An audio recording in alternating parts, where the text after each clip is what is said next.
Spiral,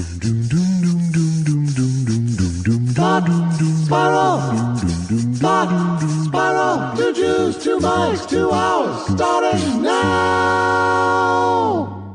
Hello? Mr. Kindler. Yes. Have you considered covering your gutters with something? Hold on 1 second. Shut the fuck up. Shut the fuck up. I will fucking kill you. I'm sorry, sir. I'm very sorry. What were you calling about? Was that your child, sir? I like you. You're a good sales guy. Why, thank you. No, you sound like so proud. I mean, I was ready to buy the gutters thing. Must be the only thing you can make money from now, right? I think so. Here's my favorite part, Josh. That's where our economy has come to. And I know you get some kind of Sunday paper, or you get something. I get something in my box, and it's a thing comes out. Oh, is this a handwritten note? It looks handwritten. We were in. It's in we were in your neighborhood using the same garbage lines I used. Right. We were just in your neighborhood cleaning gutters. Right. Have you seen any of those guys in your neighborhood? I know. I get a lot of, we were just in your neighborhood working down the street. That's a racket. Although, you know what? If I was a homeowner, and I know I'm a homeowner, but not that kind, I would probably buy into that so fast. Yeah. I just pretty much go, sorry, I don't do business through my front door. Oh no, forget the door-to-door part. I'm lucky I wasn't shot and killed. But I mean the part about thinking, I think you have to have a professional clean your gutters. That type of thing. Right. Because I would think, maybe you do. No, you can't just clean your gutter. Yeah, I do believe you would be easily convinced you're negligent. Oh, yes. And that someone could get hurt. Right. Well, it already happened. My mother used one of her friends from the Quaker meeting house to clean our gutters. And I was watching TV, and I saw the guy fall very nicely right in front of me. Fall to the ground. Right from the roof. Right, not climbing down, from the roof to the ground. Yeah. Fell. And was he quaking? He happened to be all right, we think. So, how are you? Is this our first talk of the week? I believe it is, yes. How are you? And how has your week been? My week has been very busy thus far. Is this still wrapping up details of life details? I don't mean wrapping up. That sounds wrong. There's been lots of life details, yes. Both mine and my deceased mother-in-law's life. Right. There's been a couple of shifts of AM radio. Oh, wait a second.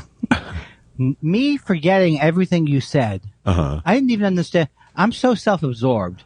Oh, are you? No, you don't. You haven't noticed that about me? No, I think a little bit. You've been masking it, but the mask is your face. Weirdly enough. You know, it's nice to hear. It's nice to hear that you don't perceive me that way, because a lot of people do. That's nice to hear. I lost what were we talking about? Yeah, exactly. No, what were we talking about? We were talking about my life, which is where you got off track. Well, I used to love when Letterman would say, "Have we opened it up?" Because I didn't even know what that meant. Nobody could have known what he meant by do we open it up yet? And he meant, has he opened the bit? Yeah. Has he started the bit? Is what he meant. Not good? Is this not good so far? Not from where I'm sitting, but there's other people. Why? Involved. Why? What do you want? You know what? I've decided I have a new tact. Right. With the podcast. You asked me how I was, then you started talking about yourself. Oh, okay. That's where. So why did you just say that? So how? I did now a couple times. Okay, but you were in the middle of saying something. Yeah. No? Yeah. But AM radio. You didn't care. Yes. You didn't Now care. I remember. No thanks to you. I remember. Yeah. You said to me last night, first of all, you did one of those things that people do when they're texting, which I deserved, the old question mark, because I never turned my phone on. So, of course, you wanted. No, I did. I literally did it because I didn't put a question mark on the actual question. Oh, I thought it was passive aggressive. It was this not. Is how it wasn't an "Are you answering?" It was literally came. What a jerk! On the heels of the actual question. You know, I have a Hitler mustache in this fan art thing. Okay, so you said you had gotten off the AM. You said I just been on the radio for 4 hours. I forgot why you were on the radio. So can you remind me of why you were on the radio? I was doing radio with Mark Thompson, filling in for Tim Conway Jr. on KFI. Boom. Now it all comes together, and now I know why it was at night. Because their show's like, is it 8 to 11 or something like that? 6 to 10. Wow. And so what did you, give us a little peek into the world of AM. You don't have to name names, but what is it like there in the AM radio? The people listen to what you're saying and respond to it, which is nice. That's cool. Oh, yeah, I know. And you're talking about Mark? The bigs, we call that. The show. You're talking about Mark listens to you? Yes. It's a big deal. And, all right. So, and what no, I did it 2 nights, and it took exactly one of those nights to make it feel like a job. The second time. The second time felt like a job? Absolutely. 4 hours is a long fucking time. People work for a living. You shouldn't say these things. People are out there. People who listen to our show, they're out there in factories, and you're like, you can't work 4 hours? No, I'm not saying that. I'm just saying it's a long fucking You're just saying it's boring. It's a long time to talk and stop and talk and stop and talk and stop. And but I'm interested to know, what are the listeners like? Are they conservative, Reagan? It wasn't call-in. Oh, they don't do call-ins anymore, I guess. Tim Conway's show doesn't. Oh, well then, it's probably better off because I think, like Mark, when he does a show on radio in San Francisco, sometimes he'll take a call or two. It's just, it has to be a really good call. Otherwise, you're just giving the mic to some fucking bozo. Right. But then people wait online. Do people wait on hold for like an hour? I'm getting in this time. Yeah. Maybe they do. So how much longer do you have? That's it. That was it. Oh. You brought home a nice chunk of change. Oh, yeah. Oh, God, yeah. Well, their numbers are terrible, probably, aren't they? I have no idea. Oh, yeah. You're not. And see, this is the thing. When I go do like a fill-in for somebody, which I don't do, but if I have those two, let's say it was my job. For those 2 days, I'd be like, now I'm going to think about what it would be like to work here now. And I try and find out what the status is of everything. Yeah. But you don't care. You're just there and get the hell out. I didn't even go there. We did it from Mark's house. This is really funny that I can't get myself out of the mode of how it was in the old days, because I would go into that studio, and now I don't see why maybe we should ever have to go in for something like that. Although you're running the show from his home. They have producers and other people working at the station, but he's got the special. He does a show in San Francisco every day from his house. So, yeah, this sounds like you work with a professional over there. Oh yeah, yeah. I mean, there's parts of your life that are all professional, and then you have to come back to this, which is not good. Well, I listen sometimes. In your car. You mean to AM radio? Yeah. In the car, I tend to put one, because I have a 2003 Toyota, and it has a cassette deck still in. Enough of the bragging. Come on. Has a cassette There's deck. There's people who work in factory jobs here, Andy. And I can't put a USB in there because there's no USB plug. Yeah. And so I put one of my headsets in, and I listen to various podcasts. I don't listen to the radio as much. You drive with a headset in? One side. Oh, that's fucked up. Is that bad? Yeah. No, one side of my ear. Still. How about if I was on the phone? You're a befuddled old man. All right, I'm not going to talk about this because in your ear. I can tell you could get to me soon. So I don't want to argue. I don't think that's safe. Get all you need to do. I don't believe it. Okay, you're telling me that I have one of the two things in my ear, and I'm listening with to constant a podcast. Noise coming through it. Yes. Well, how about people who have the things and they're talking on a hands-free? Well, people take breaths when they're talking. First of all. Why is a hands-free better though? Well, it's not. It's all dangerous. Is this your new curmudgeon character? No, I do think that driving with an earphone in with something broadcasting through it is not safe. It is safe because I'm a horrible driver. I know. And I know I'm a horrible driver, but I can assure you that when I'm listening to a podcast in one ear, that there's absolutely no danger at all. Unless something comes from the right. What are you talking about? It's wireless. You think I have a headset No, like no, an what? AKG? Why would I care if it's a headset or an earbud? I don't know. You should figure out why you have this. You are sealing off your hearing. Why you You're have sealing this. off your hearing in one ear from the rest of the world. You should figure out why you have come up with this weird theory that other people can have it in their ear. You're saying nobody should have it, so at least you're being consistent. Yeah. You never have anything in your ear when you're driving ever. I try not to because it goes to speakerphone, the Bluetooth. Huh? I don't have the choice of doing. You're listening to music. Josh. Not in my ear. I still have situational awareness coming. Why do you think putting a thing in your ear ruins your situational awareness? Why do you think that is? Because there's no sounds that you can hear other than the podcast that's playing. That's not true. That isn't true. It's a podcast. It's not like the music I would argue the music you have coming out of you are absolutely could be just as distracted as me listening to my podcast in one ear. And I don't think I'm distracted at all because I'm just listening to it. I'm on a freeway. I can turn around, but this was fun. This one was fun. I mean, we have a lot of arguments, but this one was really fun. Bravo, I say to both of us. Absolutely. Bravissimo. So anything else that you'd like to tell me about yourself? How are you feeling? I feel fine. All right, well, I'm not good. Old Jew Medical Corner. No, what happened at the doctor? Well, I finally got my blood taken, and it's terrible. I'm in terrible shape. I have to stop sugar completely. Yeah. Which you have, right? I have at times. I'm not currently on a zero sugar thing. Right, but I love to have these grape icy pops and. Yeah. So it's not fake diabetes? Well, it is. My A1C is 7.0. So my A1C is the highest it's ever been. What's a good A1C? Under 5. Well, they keep changing it. So it used to be under 6.5. Yeah. But now they keep lowering it as you go along. So I have to stop out. No more desserts for Andy. But she started telling me about no fruit. So I just can't listen to her because I don't listen to her anyway. Yeah. But stick to berries if you're doing fruit. Well, I do. Strawberries, like every morning we have strawberries and berries and we have yogurt. And my problem is that my metabolism is so fast that I have to eat a lot.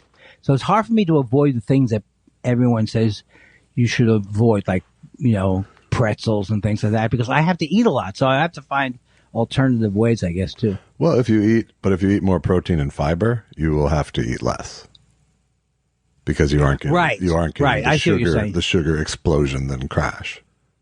Yeah, you mean yeah, I got it. It will slow the absorption of sugar and stuff. Yeah.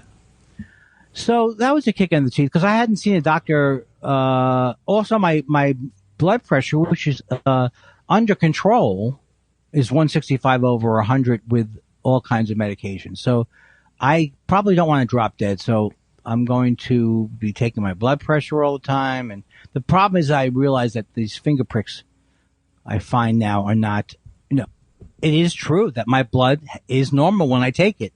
But then something else is happening in my system that can't be picked up by finger pricks. Yeah. They're claiming. But now I have, and now I'm starting on a statin, which I'm not excited about it at all. Yeah. But what can you do? Well, what if it has no effect on you? Do you care then? The statins, Susan and I went to this doctor that we liked for many reasons, but now I'm liking a lot of it less.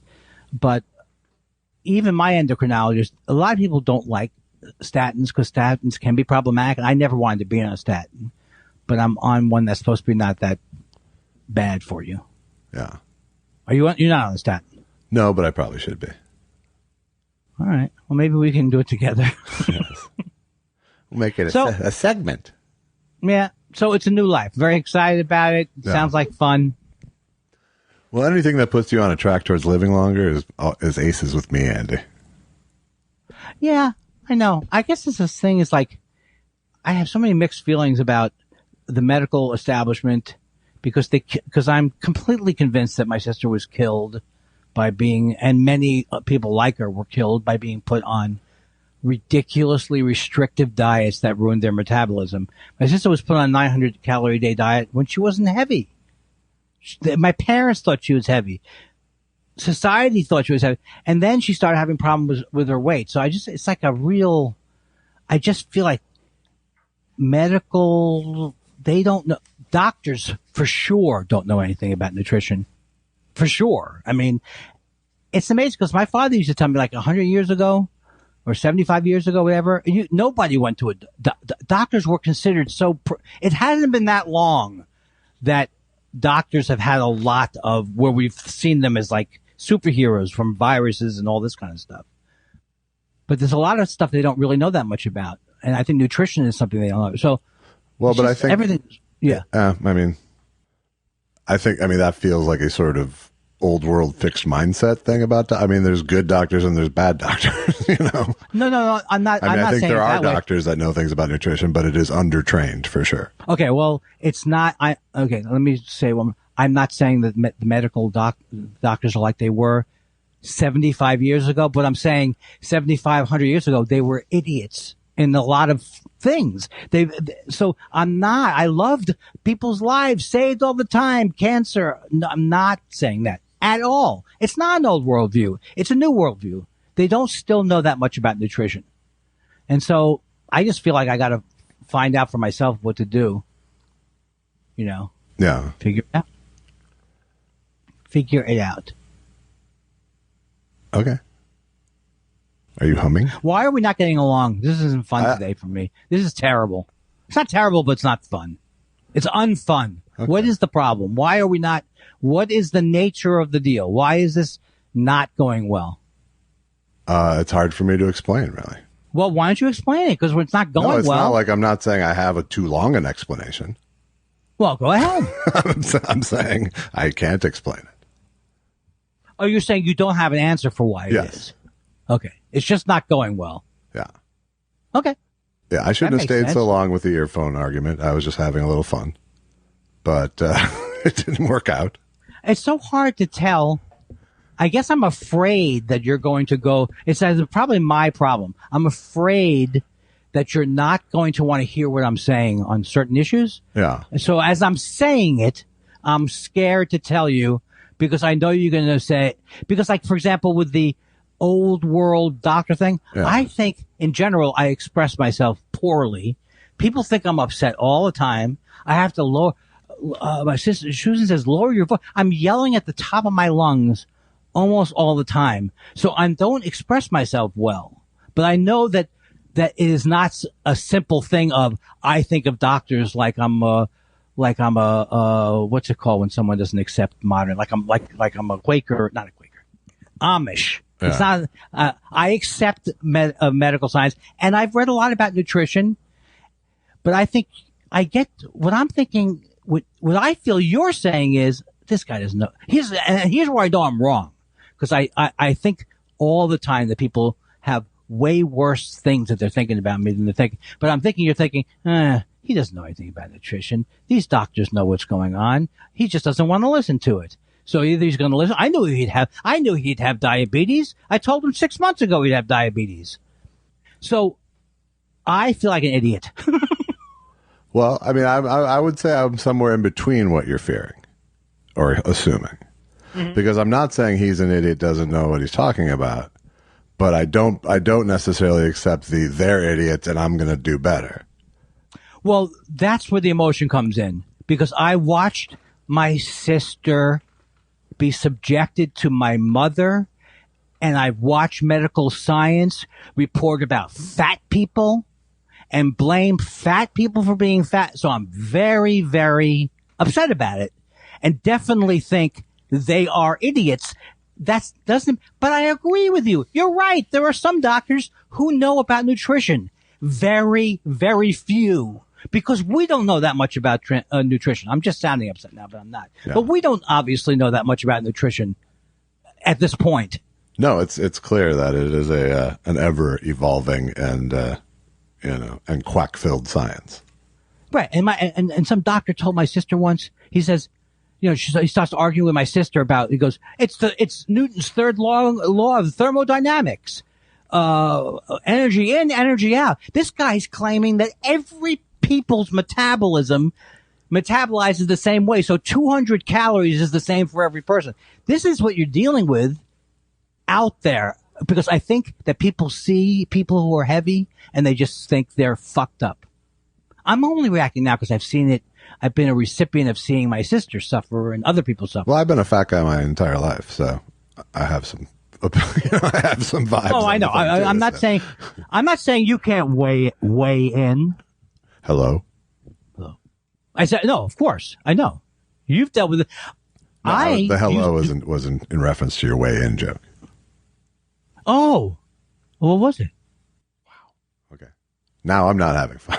No. Just to explain. If you explain to me, sometimes I don't get it, and sometimes I said I was a fat person my whole life, and you said I'm not saying you can't weigh in. Is what you said.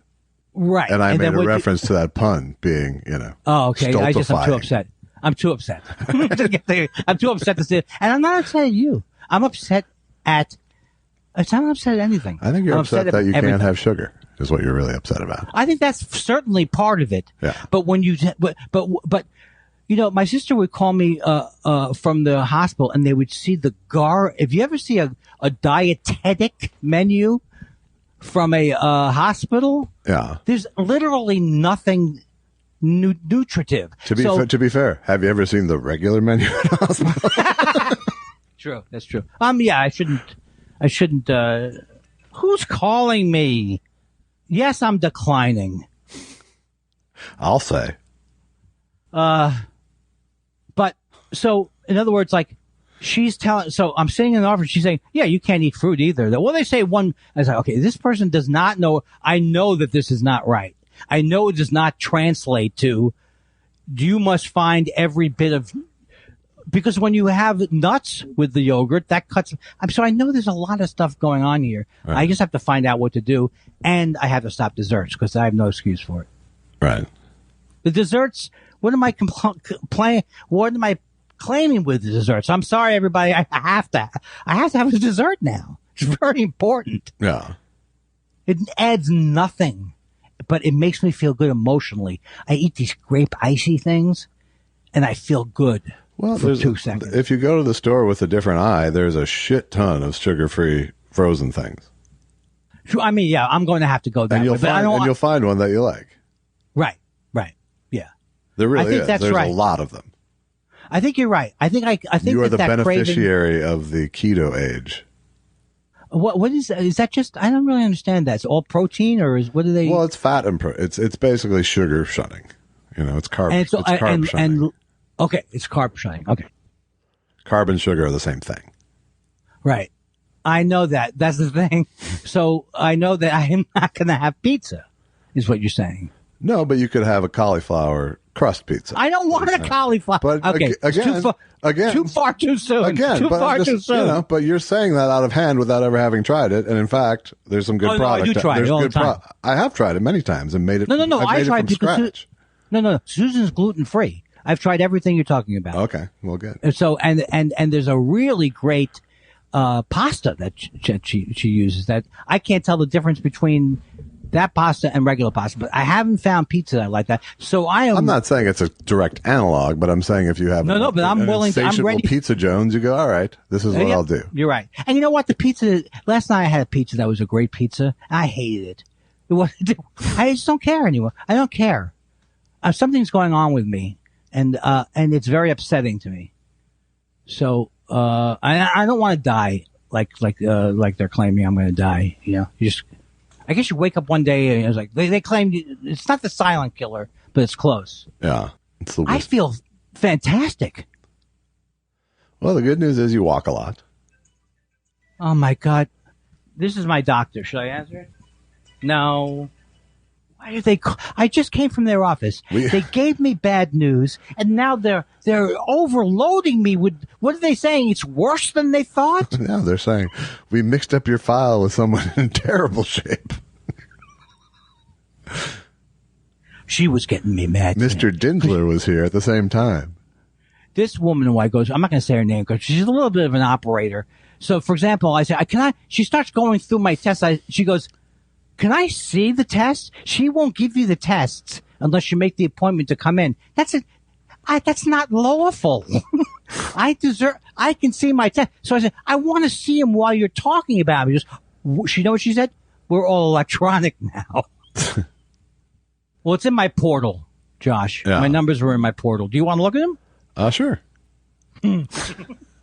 You sounded a little too comfortable with being a doctor there. Yeah. Well, life was fun till now. Yeah. I think you'll make it through. I think you'll find a sense of purpose in taking care of yourself, and everything's going to be better. No carbs.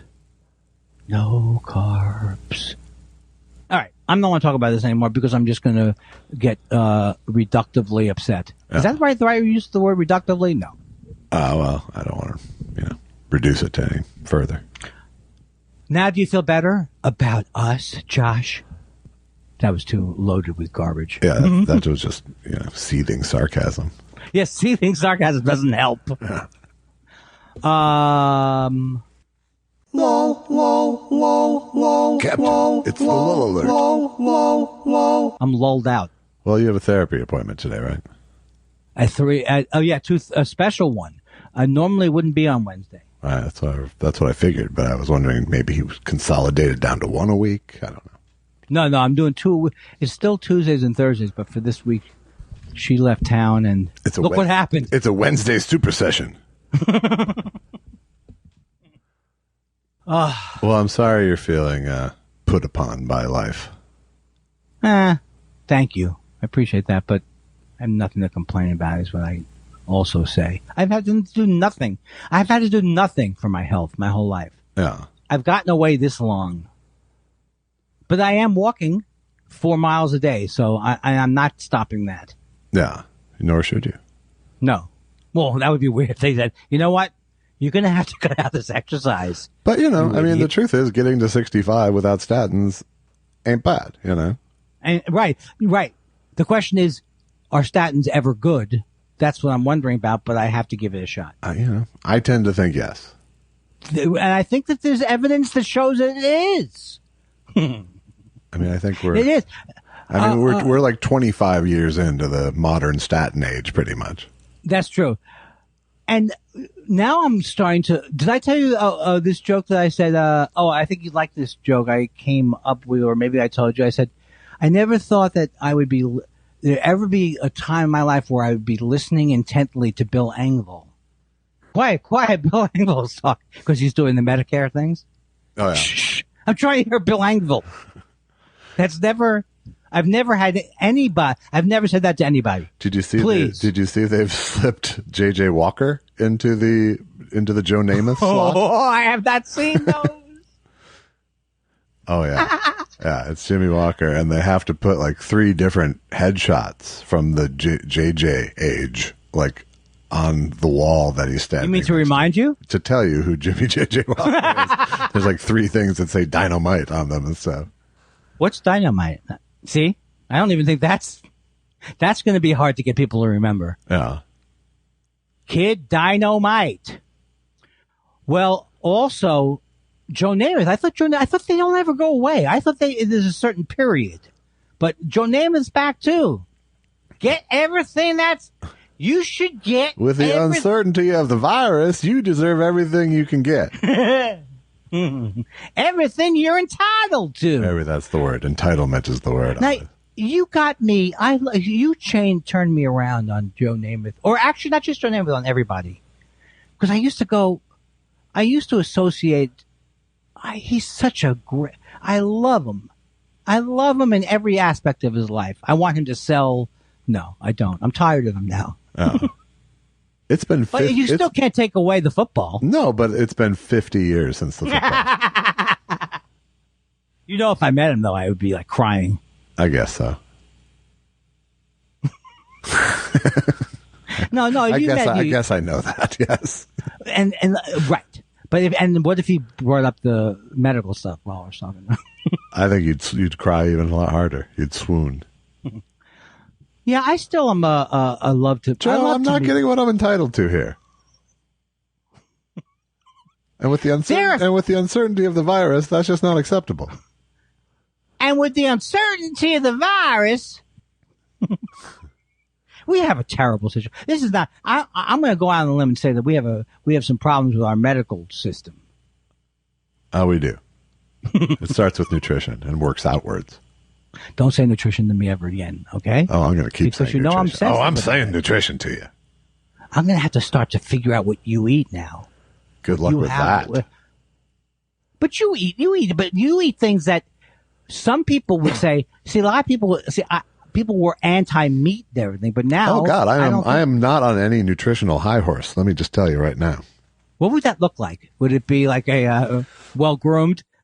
It's a Clydesdale. No, I'm not. No. I am not. Like I said, I'm not trying to be. I can only pass on what I've learned about sugar workarounds. Right. Now, here's the thing. You tend not to get on your high horse, but I am always on my high horse when it comes to these things. I'm Mr. High Horse. And the thing is, I'm sorry. Go ahead. I don't have the knowledge to back it up. Go ahead. Here's my first tip. Yeah. The Atkins peanut M&Ms. What is that? Oh, it's like a candy? It's a diet, yeah. Okay, but you know what? The only thing I really think that I'm going to miss horribly is ice cream.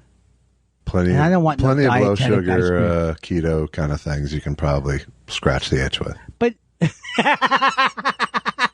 that word keto, you've already made me hate that word. No, but just be careful because keto will be high fat generally. Oh, because it is Atkins that way. Okay. Yeah. All right. Well, now you've made it. Now, what? And you're going to tell me no more bagels. I know what you're going to tell me. Yeah, definitely no more bagels. I could die from malnutrition. What if I haven't eaten enough? All right. I'm sorry. This is something I'm going to have to work out in my own time. Not on the But I will tell you, though. I will tell you, if you start, if you load up on the more fiber, more protein, more fat, you're going to be hungry less frequently. That's, I know. But, we tried that Daily Harvest, and I just didn't enjoy it. That's a fucking nightmare. Yeah, why is That's a ridiculous, stupid nightmare. Allison got fished into that for one giant shipment that filled our freezer, and I made fun of her for about 6 months, and then we threw it away. Because she used like 3 of them. And you have no... They're gross.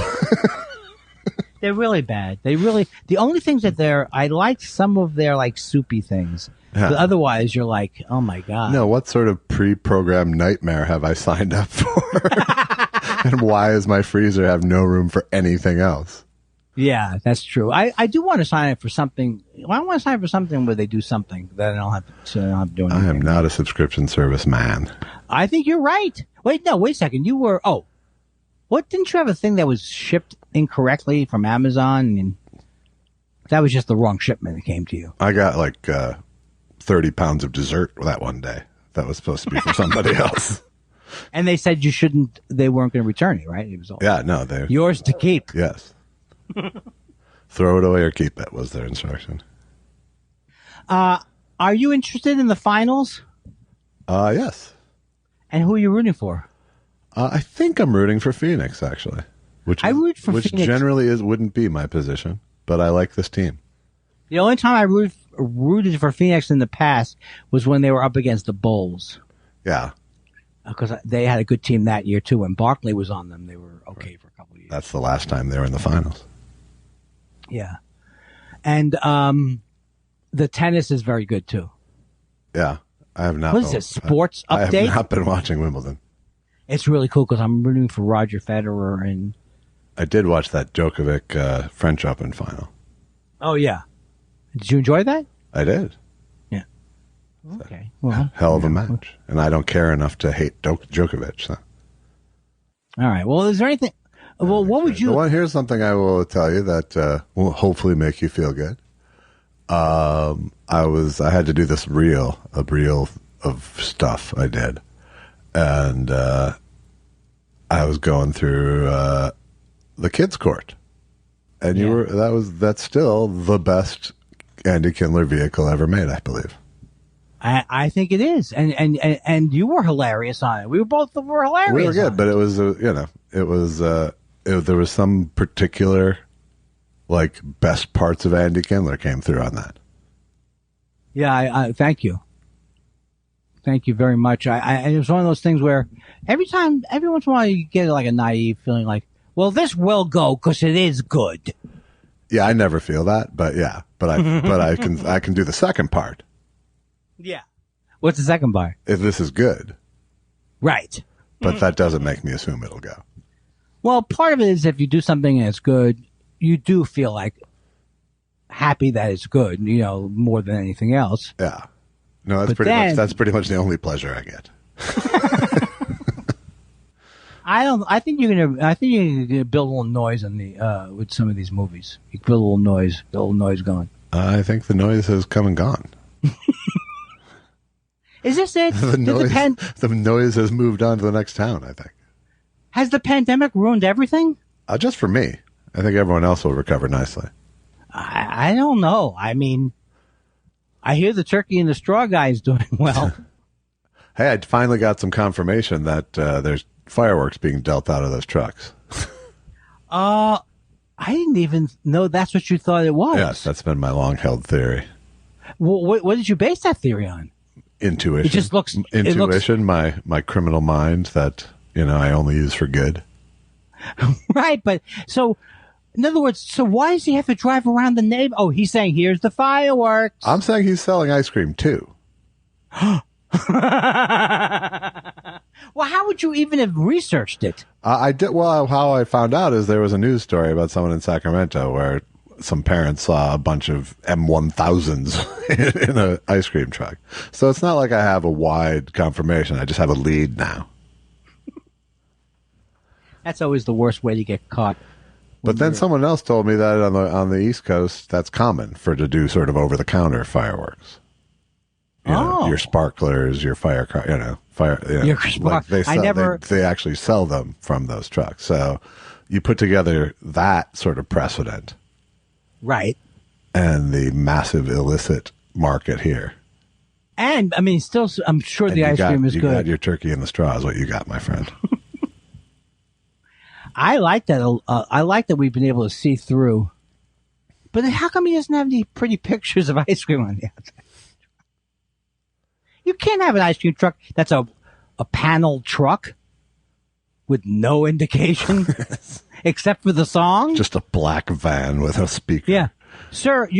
Why is there music coming out of your van? Why do I have to come in to get my ice cream? I'm not going to, you know what? I'm stopping. I'm not going to frequent him anymore. All right. Well, you're not allowed to, frankly. Oh, that's right. Everything is over. It's over. It wasn't that good even. It didn't bring me complete joy. No. I do think, though, a lot of my life, joy in my life has come from eating. I think that's true of most of us, isn't it? Yeah, but I think it wasn't true for my wife before I met her, frankly. How do you mean? She just didn't care about food, and now she does, thanks to me. She didn't even have a hankering for things? I mean, there was those kind of things, but she just, on a day-to-day basis, what they had for dinner wasn't as important as just, we had dinner. Yeah. And I was for a time period looked to food as not the only joy, but the major joy. So like if I went to an amusement park, oh my God, it'd have to be cotton candy. Yeah. Oh no, I was raised to believe that food is the central joy in life. Right. Yes. But I look forward to it. My mom sitting at lunch going, "What should we do for dinner?"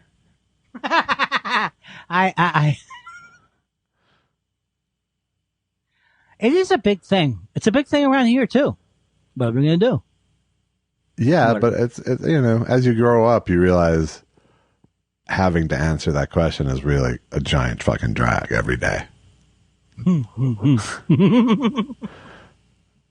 Hey, you should do a opposite of a life coach, right. A life dampener. I'm a life deprogrammer. Boy, am I feeling good today. I feel good about my goals. You do, do you? And in some cases, I do think, like a lot of these Tony Robbins types, they need someone to bring them down. Like someone to go, no, just saying to yourself, I will be a famous stand-up comic, is not going to make you a good stand-up comic. No. Some things cannot be wished into existence. Exactly. Most things, in fact. Right. If they could, I'd go nuts. I'm so off my game. I feel as if can't even come up with an example of how off my game is. I have a suspicion I'm upset about the doctor's appointment. I have a feeling you are. And also, I have a thing in my mouth. Well, how did it come up? I'm 60 years. I got all kinds of appliances in my mouth. Yeah. What the hell happened? You got a blender in there? Oh, no, not a blender, but I have soon I'll have an upper and a lower. Uh-huh. An upper and a lower of fake teeth just rattling around my stupid mouth. As you're angry at me, and everyone's angry at me, and all I can feel is my fucking teeth scraping against my gums. Here's how it feels to be me right now. Yeah. I want to have sweets. Why can't I have sweets? I am in a real good 4 or 5 day jag of not enjoying. You know who I'm not a fan of right now? Andy Kindler. Don't like him. Have you met him? Not a good guy, Josh. I hate your stupid face. I hate your stupid face. Andy Kindler, we hate your stupid face. Andy Kindler. Is he that good looking? No. He looks good in a judge robe. Oh, come on, Josh. That was the greatest day of our lives when we put the screws to that 4-year-old and she admitted it. That was the clip. That was the clip I put in the reel. It was the 8-year-old pummeling. I mean, to me, I feel like that should have gotten me a judge thing through Trump. That would have gotten me a judge. If you were a Republican, it would have. You would be a federal judge right now. Susan knows this federal judge in San Diego because he was a lawyer down there who decided that, a couple weeks ago, he decided that about the guns. He said it's okay to have guns or it's okay to have automatic weapons. Right. Does it ring a bell? It does, yes. That's Susan's friend? No, not her friend. No. It's someone she knows from El Centro where she grew up. Oh, yeah. It's just like was he a stupid dick then too? Yes, yes. He's always been a stupid dick. He was. I think he represented them, because there weren't a lot of lawyers, and I think he was always a prick. I don't know. I don't know what I don't really know. You don't have to know. It's okay. I don't have to know. It's okay. It's okay. Do you want to hang up on me? Will that make you feel better? Oh, I don't. I just can't imagine. Does look like a butt. Think it's funny? No. Who do you think did it? I don't know. It could have. He doesn't know that's my arm. Unbeknownst to you, we have taken DNA. What did we take? We took DNA samples of a photograph. Somehow. And we found out that is... I think you're talking out of your elbow, if you know what I mean. Yes. What if I told you there's video of you taking his phone and then... Boop, boop, boop, boop. What would you say to that? Well, you'd have to show me because you would just be telling me. That's true. It's a good point. She's a tough cookie, Your Honor. I cannot break you down. You're impenetrable. I don't know what to do here. Would you please approach the bench, Stella? Yes. Thank you very much. You seem a little hesitant. Which elbow did you use for the picture? I used... I was able to see through an 8-year-old story, right? That was fantastic, It was Your Honor. fantastic. I have never felt better about pummeling an 8-year-old girl than right now. Yes, forget it. Forget her feelings. I am going to declare a recess just to go and congratulate myself more in my chambers. And so I declare a recess. We'll be back with our decision. Guess what it's going to be? All rise. Good morning. Good morning to you. How are you? Good. Good.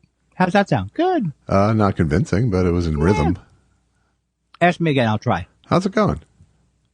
Again. Yeah, I liked the first. You know what? The first was good enough that I didn't have to ask to do it again. And it wasn't good, the first one.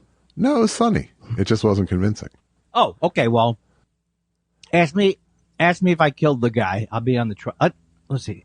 I did kill the guy, but ask me if I killed the guy on the stand, because I decided to take my own. I decided to testify. Okay. I have killed the guy. Mr. Kindler. Uh-huh. Would it be fair to say you are a cold-blooded killer? What do you mean a cold-blooded? No, I did not. Me? Kill? Me? What? Me kill? I go, hey, folks. If it pleases the court, I would like to introduce Exhibit A. Uh-oh. What is it? This is Mr. Kindler's 911 call when he just first discovered the body. Let me hear that, okay? If you could play that right now. Go ahead. 911, what's your emergency? I killed the guy. I killed the guy. Is the guy still breathing, sir? I killed the guy. He's dead. Is the killer still in the house? I'm the killer. I killed the guy. What don't you understand about I killed the guy? 7 months later, I have no first of all, I have a southern accent now. I have no recollection. Tonight, Josh Mankiewicz hosts. All right. I killed the guy. Speaking of tonight, is tonight your show? Or was that already? Did that happen already? What show? The Vitello show, or was that last week? Oh, no. It's August 6th. Ah, okay. Although I was... You know what I mean? Hey, that was a close one, Josh.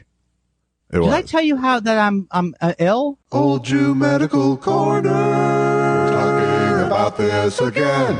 I did already, right? We talked about it. Didn't go well, but we can try again. How's day? Why didn't it go well? You didn't give me type 2 diabetes. How is day 2 of your new life going? I wrote a song. You ready? Yeah. Beam, beam, beam, bam, boom, bam. I have type 2 diabetes. I have it. I'm a YouTuber, by the way. Okay. All right. This is how a YouTuber would do it. Sure. Type 2 diabetes. I have it. That's all I got. So you want to know my regimen? It's Randy Blood Sugar Rainbow. Is that one of the names? Randy Rainbow is. But you still haven't dived into Onision. No, I don't know what that is. Onision. I am on 5, the lowest amount for years. I was anti-statin, and I'm only glad that I outlived my last. I'm against statins. Yeah, you know what I mean. Sure. That I got the chance to take them. Good. Before I die. Andy, the doctor says you're going to die, but he could help, just relieve the pain with a little statins. So far, no adverse reaction to the statins. My knees feel like I got ankled. First of all, I'm looking at this thing, at the side effects. Yeah. And it says leg pain. I can't move my legs. Yeah. Josh. Well, that's not pain. That's the opposite of pain. Oh, okay. Okay, so I'll call them if there's pain. Right. Now it's just paralysis. Right. Also, they said dry mouth. Yeah. Also, they said you might notice your performance level during your various activities is not up to snuff. Yeah. Well, the current snuff ain't nothing to worry about beating. So it's 5 milligrams of Crestor. And then I'm back on the metformin. Okay. What I don't want to do, Josh, and stop pushing me into it, I do not want to do the Victoza. I don't want to shoot. It's not just that I don't want to shoot myself up. Right. Shouldn't you try one drug first? I think so. So can you call my endocrinologist for me? Oh, by the way, I need to find nobody needs to know this. Do not call my current endocrinologist, who charged me. Is this a good price for CoQ10? $69 for a bottle of it. That seems high. Yes. Just because it's something I know goes over the counter. Yeah. And when it goes over the counter, does it seem like it's $69.95? That I can't tell you. But when it's advertised on TV, it doesn't seem like something that would cost that much. No, maybe 15, 16, 17, 19, get one, and then. But it's possible that his Q is better than the over-the-counter Q. That is true. Hers. Sorry. I will give you another example of my. If I don't say the name of my endocrinologist, I can't get sued. I don't think endocrinologists should operate like a beauty salon. Try this conditioner. I thought it was odd that she said that she has washing up liquid for sale. Yeah. So, what was I saying? Oh God. She says she sold you the CoQ10 for Titha, and the other thing that's the other strike. Oh yeah, okay. So her. We're going strikes against your endocrinologist, I think. Right. So then she says normally when you get your labs, and I think you congratulated me for not saying normally. Yeah. Normally when you get your labs done, they get sent to you, but she has a rule. She goes over it with you. You don't see him till she wants you to see him. You know what that's called? Bogarting that data. Illegal. But I don't think it's a bad policy, honestly. Okay, so here's the thing. And I'll tell you why. And this is not about you. This is about general patientry. Right. I have to pay the $400 to come into the office and sit next to her for her to go over. Yeah, that part's bullshit. No, she should go over it on the phone with you for free as part of the thing. And that part is totally bullshit. I agree. Then she says, "Oh, your monocytes, your stegatites," and I say, "Can I have a copy of it now while you're going through them?" I says to her. Yeah. She goes, no, I'm going through it with you. I don't know what the words mean. I could look at the word. And she goes, no. I said, can't they print it out for me? That she says, no, we're all electronic now. But can you access that file? I can access it to my patient portal. Okay. But I just thought the reason why she does it is obviously because she wants to get the extra office visit. Well, I think in her case, it sounds like that's true. But in a good, but in a good doctor's case, yes, people are so prone to go online with limited info. No, I agree with you. I agree with you. It's absolutely true. But I know just a $69.95. I mean, I've seen CoQ10. It's 30 tablets. Yeah. So that's 1 month's supply. $69.95. I know she has a lot of costs of her own involved. Sure. Anyway, so this is the new life. Yeah. And 500 milligrams of metformin every morning, which is what my sister wanted me to take. Okay. And so it's just two pills then, yes? No, just one. Oh, by the way, the pill in the morning. Yeah. It used to be a manhole. I'm not lying to you. The size of a manhole cover. Yeah. I want to thank the people at Metformin or Glucophage for finding a way maybe to take out the filler. Their patented molecule shrinking technology. That's what it said on the thing. How did you? You must know the people at the company. So, yes. So that's it. And I'd like to take more metformin, but she wisely did say it doesn't matter how long you took it before, you have to start slow. Yeah. So what do you think? I'm good? I think that's good. You know what else I've done? I think you have a much better attitude than the day of the diagnosis. I forgot why you were so mean to me. I know. I'm really thrilled by the fact that you don't remember the other day's conversation because it means I can really edit it down. I think that doesn't seem kosher to me. No, that's how it works. Is that the way it works? Yeah. Is that the way show business works? So basically, you say something funny and I go, ha ha, and that's all you hear from me? That's pretty much all you get, yeah. No, I don't protect myself from looking bad necessarily. But you don't protect me from looking bad. Bickering, I can't take a long bicker. Yeah. Do you know I was in a club? So I will represent the spirit of the bicker. Oh, that's good. And I trust you to I would never sell me you down the river. No. You know, I worked for I guarantee you that 99% of the editing I do that involves you is done to make you look better. It's a very I'm leaving 1%. where I look terrible, or is it where I'm crying? Well, where I might make a monkey out of you. Which will be available to the Patreon subscribers if we ever go that route. The monkey's If greatest you subscribe. hits. Yeah. Well, that's nice. I feel better. I worked for Bicker and Bicker Beverly Hills for a couple did know years. that. Did you know that? I did. I mean, I was going to tell you it was only a year, but then we get into a thing. No, I do remember one thing from the other day that I think you might have been joking about the headphones or something. I wasn't joking, but I was pushing it harder than I than I cared about. Okay. I Well, don't. At least I know. Yeah. Okay. Yeah. You think that I shouldn't probably drive. Well, I have a thing. I mean, I have my own thing about headphones and situational awareness. So I think that was part of my. I don't have over-the-ear headphones. No, I know, but earbuds and everything. I just don't. No, one. Always one. Let's not get back into this. God! Shut up. What you're doing is perfect, Andy. As long as God damn you. just let me know, is it the outside ear or the inside ear? Inside the ear. No. Oh, am I using my your right or your left? ones? Your right or your left ear? It's inside my right ear. Okay, good. So I'll pass on the left. You know what I need? I need a new car. Yeah, me too.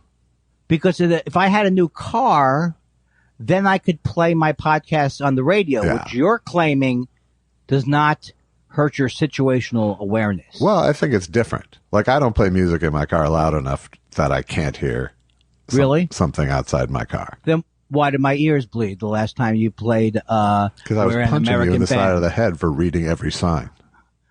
Right, but you're still going, you haven't heard we're an American band? I said I have heard it. But have you listened to it? And then 5 minutes later, it's cranking. My ears are bleeding. People don't believe my side of the story. No. And then you forget that I pulled over to the side of the freeway to play you the song. Right. But look, that was yesterday. Yeah. We only talk twice a week. So if one of them sucks, it's no problem because we pick it up on Friday. That's right. This is where the genius comes in. Seriously, I hired a genius. Oh, good. He's appeared in about 10 minutes. Before we start questions, I just wanted to get at least one viewing recommendation in. And that is The Summer of Soul. The Questlove's doc is really great. Fun to watch. Ooh. On the Hulu. Every time I hear it, I think of losing my temper with Questlove and misinterpreting what he said and having to apologize to Questlove. Yeah. And then for the whole day, get Questlove fans going, you don't deserve to breathe the same air as Questlove. That kind of thing. Yeah. Well, I think this doc might get you past that. Oh, no. I am past that. I do realize that me having any anger towards Questlove based on that I don't like Jimmy Fallon or that Questlove occasionally, I think I may be envious of Questlove because I can't play the drums or do many of those things. Yeah. He accepted my apology though. That's good. Yeah. So, but he does not take my call. He's a bigger man than you. I mean, literally. Literally. So, what is tell me what it's about. I mean, I know it's about, but tell me what's going. Where do you see it? First of all, it's on Hulu. I don't have that. Okay. All right. Well, and it's about soul music. I assume it is about this giant festival in Harlem in 1969. Oh, it was a festival. And did they film it? Obviously, they did found film the tapes. it, but no one bought it at the time, so the tapes have been sitting in a basement for 50 years. God damn it! Why can't I have and the house? It's pretty great because it's this huge all black audience that all of these black artists were like so amped up to play for. So, yes. So you see like it was probably the best Fly in the Family Stone live performance I've ever seen. Oh my God! I have to see it now. Oh God, that sounds so great. And even you get to hear from you see the Fifth Dimension playing, and you see them talking about how they were considered so white by black people, and so there's all this extra subtext of them performing for this crowd. So how'd they go over with the crowd? Oh, they did good. Yeah, I mean you can't not like up Up and away, my boy. Well, but it is so Caucasian sounding. It really is. Well, especially the part where they go, just the white people. That's what I always. But it's really good. It's good, and there's great, there's Mavis Staples and Is the Staple and the Staple Singers there Staple too? Singers are there, but there's also a duet that she does with God. Why did I just blank out on it? I will put the answer in post in the voice of James Mason. Mahalia Jackson, you dipshit. Okay, so here's the thing: did they have Motown acts too, or was it? Well, they had Eddie Kendricks, who had just left the Temptations. Actually, it was David Ruffin, and I do wish you'd stop embarrassing yourself. Wow. Yeah, that was one of my favorite some Temp songs. Yeah, I think he wrote. He may have written many. Dozier. He didn't? Dozier Holland. Oh, Dozier wrote Lamont Dozier? Yeah, Dozier. Holland. Dozier Holland Dozier. I hope you clean that up, too. Oh, man. I was crazy about all of that music when I was a little kid. So I wasn't a little kid. I was 12. I think Smokey wrote My Girl. Why, yes, that's correct, along with fellow miracle Ronald White.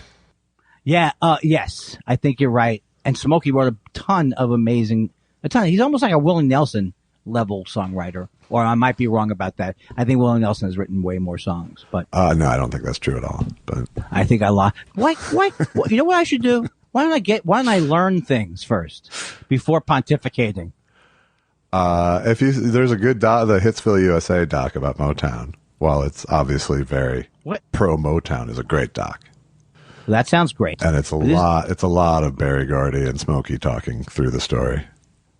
That's good. But it's a great doc. But like I said, I'm sure there was meaner, darker shit happening at the same time as what was presented in the doc. Oh, well, there was darker stuff going on. But, it's like there was also interesting stuff like the guy, Berry Gordy arguing against Marvin Gaye's What's Going On and then apologizing. The guy. And he talks about the guy had ears, right? One of his great mistakes, that he's had. Yeah, and he did probably have taste, Berry Gordy. Absolutely.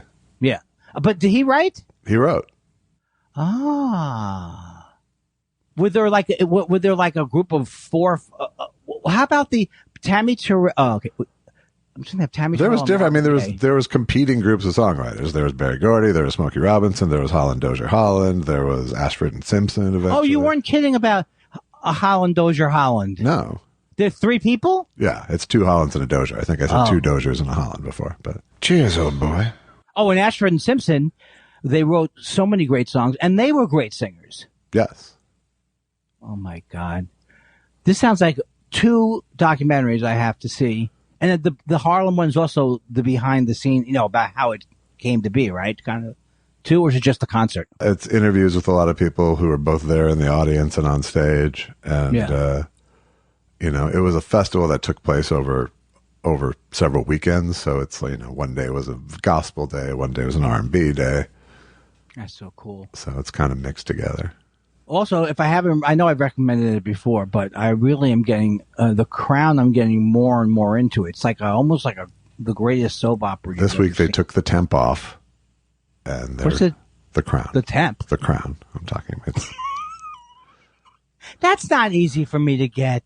Well, I'm not that's having made the joke in previous weeks. Other people will understand what I'm talking about. I can't just play to you, Andy. I can't. I can't play when you don't remember the conversation we had 2 days ago. Right? I can't just live callback free because you aren't getting it. I think when we look back in the future, you're making fun of my anxiety-produced dementia. It's going to really. I don't think it's wear well. But I mean that's self-serving too. Let's add narcissistic. As Why are you so angry at me? Why are you so angry at me this week? What happened? I think it had to do, and I'm going to say it right now, spending time with Joe Madison. That's my prediction. You think so? Yes, I do think so. Actually, all right. I actually do think so. Yeah. Yeah. Okay. All right. I'm probably wrong about it, but I do think so. I do think you were comparing notes. No. On your Vegas trip. Tell me you never talked about anything on the Vegas trip. About you? About me and him working together. Well, I've talked about it previous to the Vegas trip. Ah, okay. Thank you very much. Good. I made so the now rule. it's just I made the now rule it's when I like got in the car. No more talking about Andy Kindler on this trip. no. This I is know an what Andy free zone. No more, Joel. I know what he was doing. I will refer to him as JM, so nobody knows who I'm talking about. Yeah. First, he had to soften you up with his propagandistic version of the story. And I felt for weeks I was a big man for not even bringing it up. Yeah. But then when I hear he's over for a barbecue, then they're driving to Vegas together. So first he softens you up with his side. Yeah. And then he's like, now you two are driving I couldn't drive to Vegas with Joel Madison. Are you fucking kidding me? I couldn't drive to Vegas with anybody except my wife. That's how annoying he would be on a trip. Okay. I don't care what you cut out. Yeah. No, I'm leaving it in. Leave it in. Yeah. But And why? sending Okay. an engraved invitation to Joel Madison Okay, to, cool. I don't start care. listening again. He can kiss my ass. But here's the other thing. I want you to know, I want you to answer why you're so angry at me this week. I know why you're angry at me other weeks. Yeah. But why are you particularly annoyed at me both days this week? Or am I wrong? You're totally wrong. Okay, then forget it. I'm glad. See, I trust your take. Yeah. I trust your take. Yeah. No, you're totally 100% wrong. Right. And and did I fight you? Oh, I don't want to be one of those people. And did I enjoy it? No. And did I fight him? No. Did I wish I had fit? No. But it makes, because I did really feel like you were. I mean, I extra understand upset. now that you feel like you and Joel are on two sides. I didn't know. Oh, we are. All right. We are on two sides. Okay. And the fact that it would even be phrased that way means that, but here's the thing. No, you just imagined this whole thing. So I'm saying how it came off to me from your perspective. Wait a minute. I imagined what whole thing? This whole thing about Joel going on and poisoning me to you. Well, why would he bring it up at all? If he brings it up, he could only be a negative story. It can only be a negative story. It's nothing positive about it. Yeah. So, to me, I felt, I'm going to be honest here because I don't give a fuck. I talked about this with my therapist, because it was a terrible experience. And I talked about it with my therapist, and I spent about a week saying, should I, I was like, I got to tell Josh my side. And then, my therapist and I agreed that I had some growth in actually not wanting to know anything about what he said to you. Yeah. So, but now, of course, I've regressed because I connected it to a perceived closeness. Now, you know what my therapist said to me? She said, your relationship with Josh is different from his relationship. Your relationship with Josh is different from his relationship with anybody else or your relationship with anybody else. Our relationship is our relationship. Yes. And I don't give a fuck what other people say about it. But obviously I do because I'm cursing. Right. Well, I mean, I first of all, no, there was no intensifying of my relationship with Joel. He's one of my very best friends, as are you. Mm-hmm. I wanted an awkward silence. There was no spite contact with my dear friend Joel. No. I get it. I know that he's certainly when he alerted me to your project, I was like, all right, I hope this goes well. And so okay. Now, what I would say is like when you say all right, I think you assume. What do you assume that? No, my assumption was all right. This could go either way. And it was the kind of project that could go either way, regardless of who the players are. Well, it wouldn't have to be so unpleasant, is what it wouldn't have had to have been. No, it sounds like it was unpleasant. Horribly unpleasant. And then, I swear to God, he was texting me from remember when you had the barbecue? This was all going on during your barbecue. He goes, why aren't you at the barbecue? Everybody's I'm telling you. There's a whole backstory so in my mind, it's like, oh, he's over at the barbecue now. Then then they're going to Vegas together because that's the less developed side of me. Right. Well, I mean, the barbecue thing, come on, you were invited. I know, but I said to him I couldn't make it. And he texts me, oh, that's too bad. Everybody's missing you. I mean, he was playing a number on me because he knew there was something going on between the three people involved in this project. And I'll tell you, if he wants to come on the show and debate it, I will. But obviously not. Not while I'm still on the show. I know. I know. Well, these things happen in life, but I'm glad to know that you have not, I guess even if you had, it doesn't even matter if you have ideas about me that I don't agree with. It does not matter because we are great friends and the friendship has lasted the test that I think many friendships, I don't think most people could do a podcast together. Not this podcast.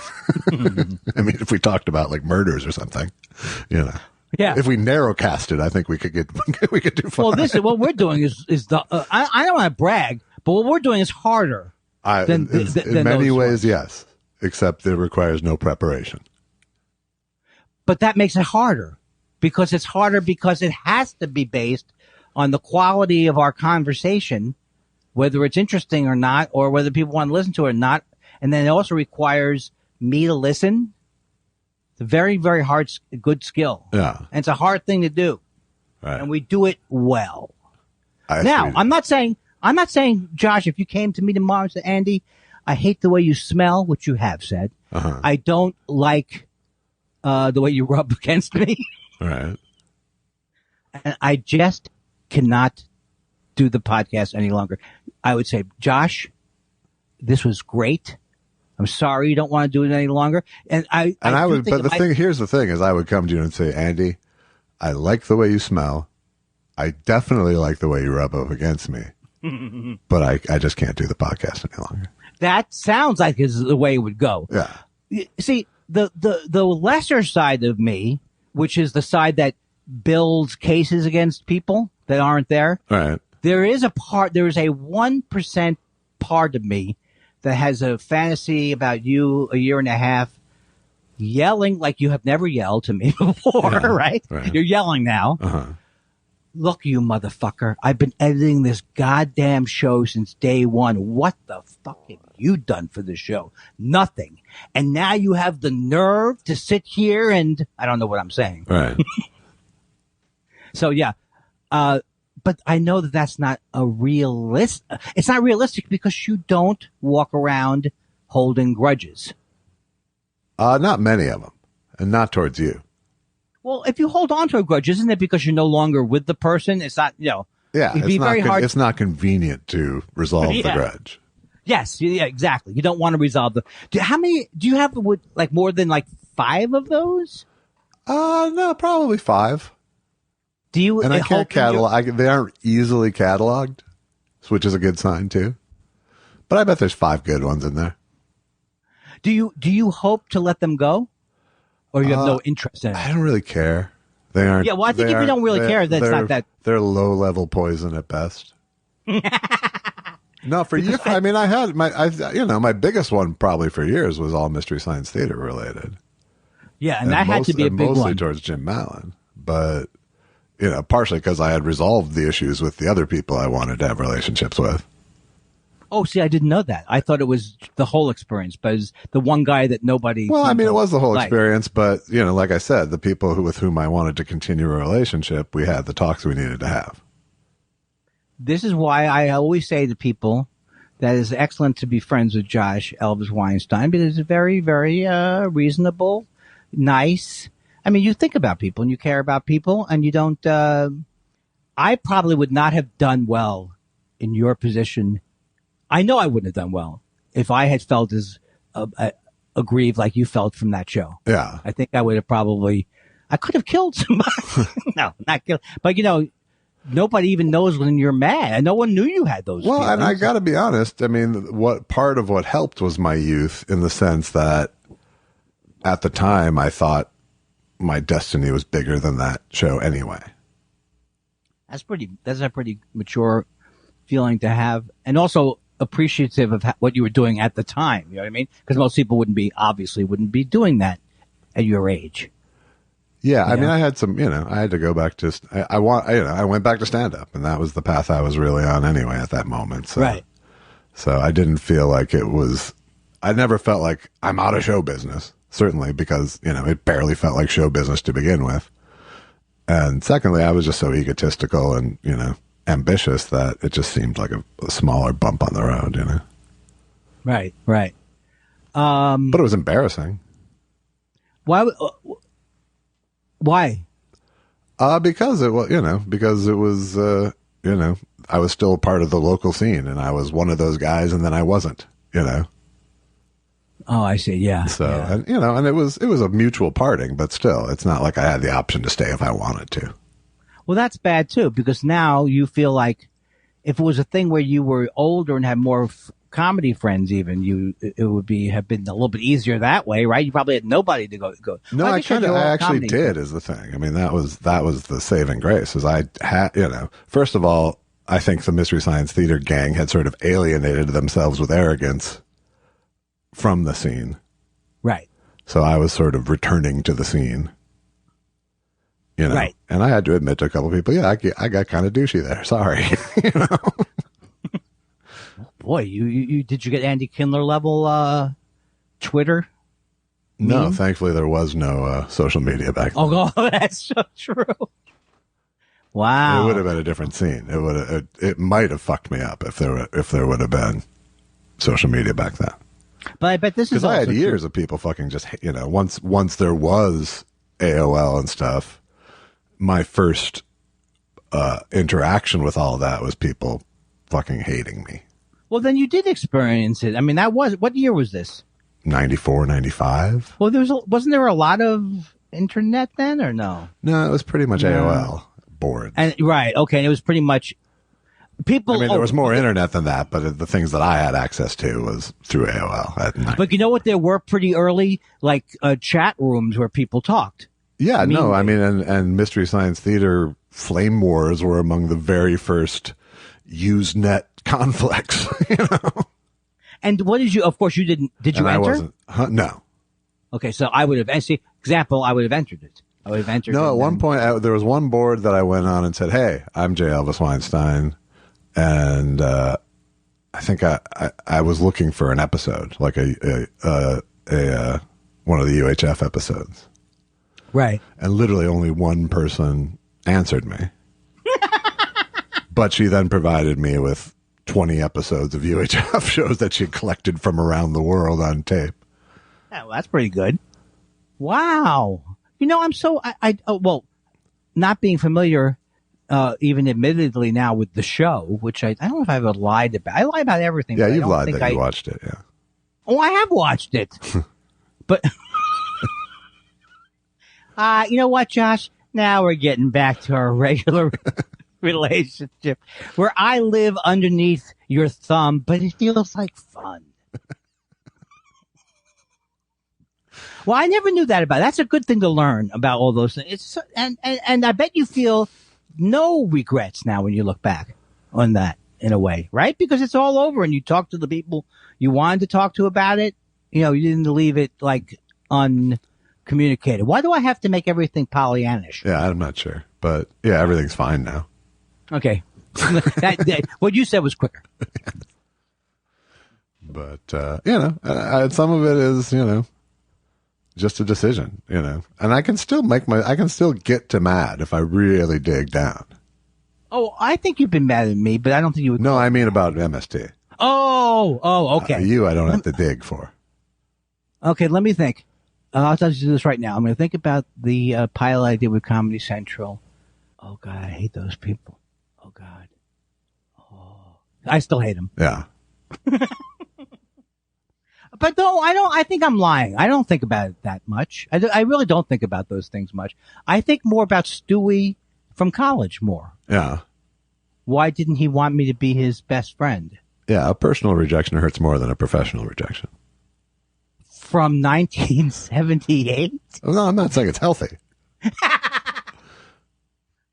Duly noted. All right. Pickles is here. Pickles. Says, your show reminds me of my Uncle Henry, who died in Korea. He was a cut-up like our Andy.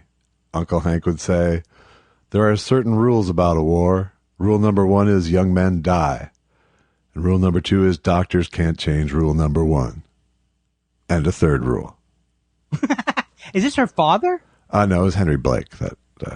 I really thought she what- really had. really what She's they were, yeah. referring to MASH. Yeah. I thought she really had a connection with some of them, and I was like, this does sound very much like a MASH episode. But proudly, I've started to forget some of them.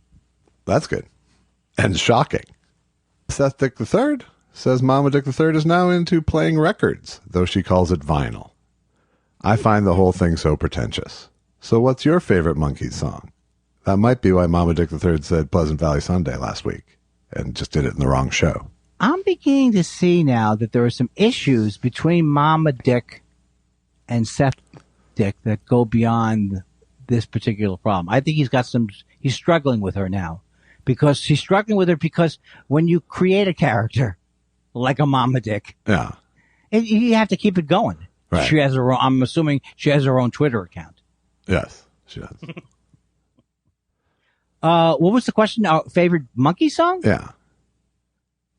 Another pleasant. I'm a believer, maybe. Yeah. Okay. I'm a Believer is a good one. I always liked to listen to the band just because it was so different. Don't even know that song. It's a Mike Nesmith one. And he write it? Hey, Mercy Woman plays a song and no one listens. I need help, I'm falling again. Well, he put out albums? Oh no, that was Monkees. He wrote though. He actually wrote music?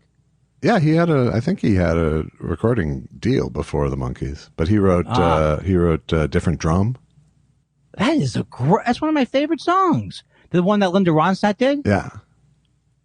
Oh, that's a great song. Why do I sound like someone who just got to America? I don't know, but the fun facts are scoring this week.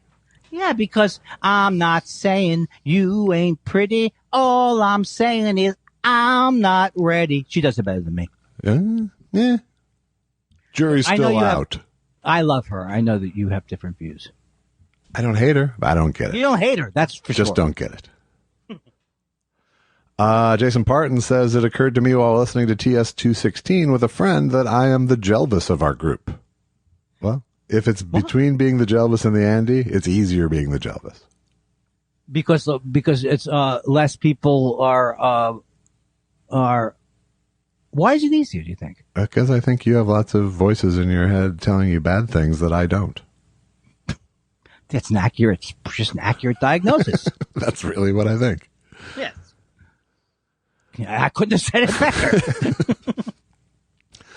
Tim Jackson says that stretch of Tahunga has some game when it comes to food. My friend, the aforementioned Vitello's, Henry's Tacos, Aroma, Chiati Pizza Cafe with the famous maternity salad, and the Brady Bunch house is 2 streets over. Hashtag gastro blowhardy. Well, Henry's Tacos is no more. Henry's Tacos has been gone for a few years. Yeah, and I never knew that was known as a great taco place. It wasn't very good, but it was one of those places with a line, nonetheless. Right. And then what was the other place he said? I've never heard that place. It's like the Chiati or Chiati Pizza. Oh, I have been there. That's a good restaurant. Yeah. I've been there. And it's not far from Chandara. Is that what we were talking about originally? I went to Chandara we were the other talking about day. Vitello's originally. Oh, you know what I'm thinking? That there's a whole bunch of restaurants that are. Oh, I didn't realize Vitello's is on Tonga. I never, for some reason, when I see that murder. Let me tell you a story about a man named Jay. No, I see that murder more towards Ventura Boulevard. No, it was a Moore Park murder.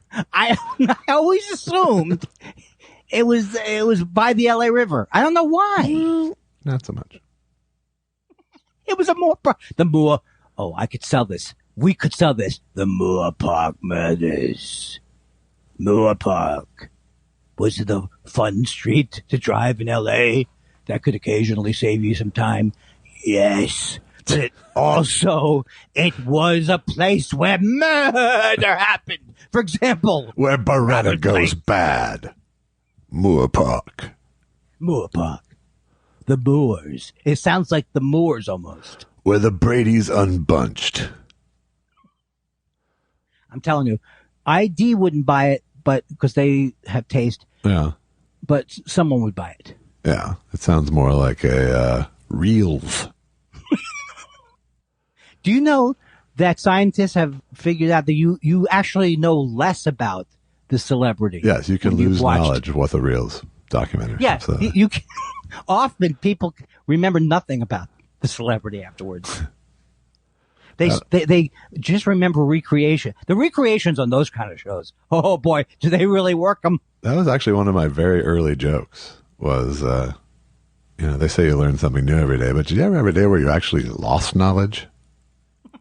I love that joke. And then I did some examples of stupid people or something. I don't remember. That is a solid what it was the lead into, but that's a joke you don't do anymore, only because you did it. Yeah. But it's a rock solid joke. yeah, no. If I could go back in time and just reharvest everything, Yeah. Isn't that what Soylent Green is? I think so. I never saw that movie. I know you probably have. Yeah. Well, And Susan I don't has. want to spoil anything for you. Oh, what is Soylent Green? That's what I was always wondering. It's a Is it delicious product for the people. Eat. Okay, so like it's you sprinkle it on your cereal? Sure. I just hope one thing, and you have to be honest with me.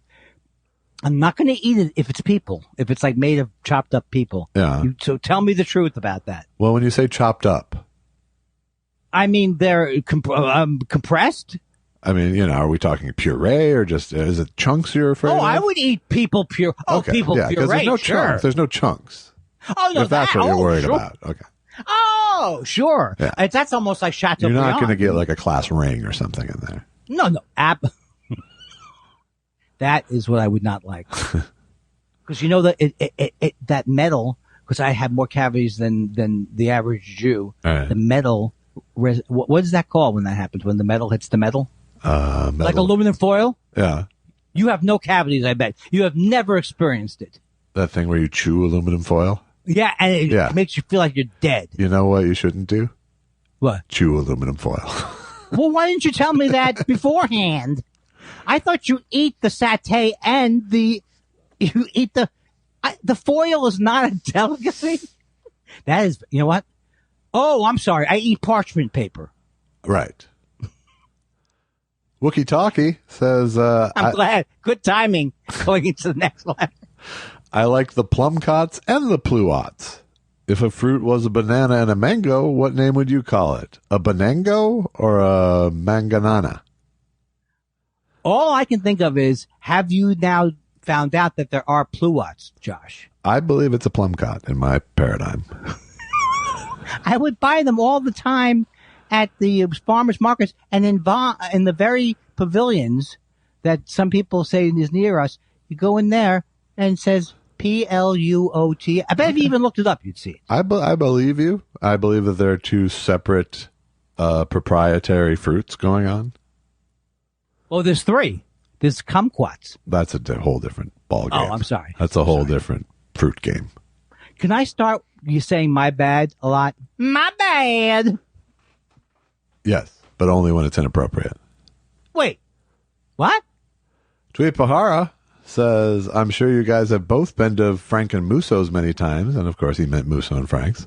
It looked great on the Kaminsky method. Kathy McCarty, my wife, spent $200 there once by herself. Well, Kathy's a drinker. Let's be honest. I love Musso and Frank's. I love it because Susan showed me exactly what you should order, like from the grill.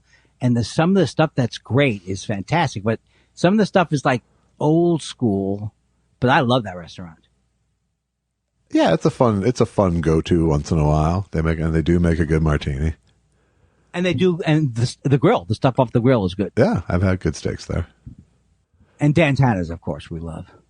Yeah, I would say the Dabney Coleman is a better steak at Dantana's than the Musso and Frank's best steak. You mean at Tana Dan's? Yes. That's where that's where Tweet goes. Yeah, He goes to Tana Dan's. Yes.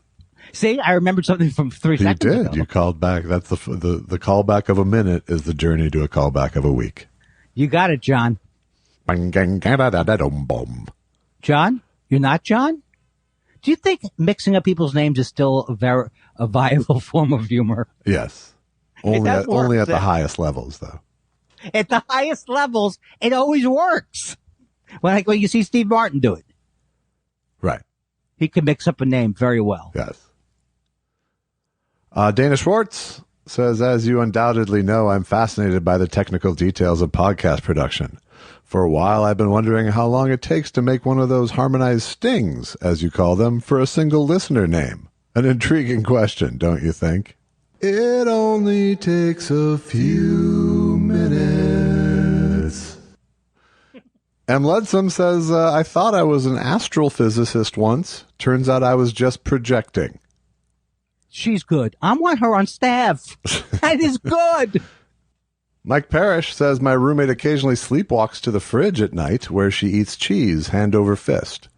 Last week, she put our toaster in the dish cabinet. Have you known sleepwalkers in your past? Should I be worried about what could happen next? I do know sleepwalkers. An ex-girlfriend of mine did a little sleepwalking, and it happens. Sometimes nothing dangerous, but I've never sleptwalked or no, and it seems like a weird thing. And the only thing that could be bad is if she falls down or something, but usually they don't. Right. There's enough consciousness to keep. Yeah. They have a certain consciousness of what they're doing. Yeah. A subconsciousness, if you will. Wow. That's an interesting term. Wait. It's coming to me. Ego. Can you do anything with those two words? Ego. No, it's not. No? That's just nonsense. Okay. And sometimes these things that come to me in a flash, like I remember the time I had that double helix that appeared to me, and I told you about DNA, and you said you're wrong. You were wrong that time because 2 weeks later, Watson and Crick, yeah. It's not Click. Watson and Crick are up my ass with their discovery. Don't you think it's amazing that we had DNA? Is that in our lifetime? I like after Watson and Click broke up and Click went on to do that NPR car talk show. Clack and clack. Yeah, fellers, I have a terribly old car that. Throw it away! Bah! No, but really, a Toyota, don't bring it to us! Bah! Yeah, but I hear a funny sound, and it sounds katanga-dunga-ching. Katanga-dunga-ching. What do you fellas think? Oh, it's game over. I feel bad that we're making and we're not making fun. We are celebrating the lives of. Have both Click and Clack passed? I know. I think just one of them two have. Which one? Click, folks. This is what comedy is. Plus time. Jamie Calloway says, not a very good photo, but part of my morning commute now goes past the finest tailor for us little guys, and it makes me feel almost 5'9". And sure enough, a picture of Jimmy O's. Oh, it's hey, Josh, what do you think? You're going to get a growth spurt? Who would put that on a window? Richard Cole says, who do you distrust the most? Agent, promoter, or club owner? Club owner. Trust the most? Who do you distrust the most? I would say agent. I would say club owner because it doesn't take as much skill to be a club owner as it would take to be a promoter. I'm thinking about Bill Graham or an agent. So you'd have a lot of people, a lot of shifty people would become club owners. Although I might agree with you as to the most distrustful of the list, but club owner is a harder job than agent or promoter. I take it back then. I'm sorry. All right. Wait, is Shifty okay to say? I think so. Okay. I mean, you can't say oh, I like your husband. He's so swarthy. You can't say that stuff anymore. No, it's not a good one. When could you say that? Oh, there was a time period when Ricky Ricardo was popular where it was charming to make fun of someone of his accent. When Lucy would do it, it was charming because it was with love. Yes. And he was representing a much smaller. He was representing not the Hispanic community, but a Cuban nightclub singer. Exactly, which he was. Right. Have you? Maybe you've heard this before. Have I ever talked to you about how good a house pet chickens are? No, you haven't. Chicken! Oh, no, I can't do it. I can't do it in all good conscience. It's like doing in my impression from Breakfast at Tiffany's. I just can't do it. But you know what? Chicken! Greg Kelly says, as I hear today's show, I'll be flying for the first time in almost 2 years, going to Denver.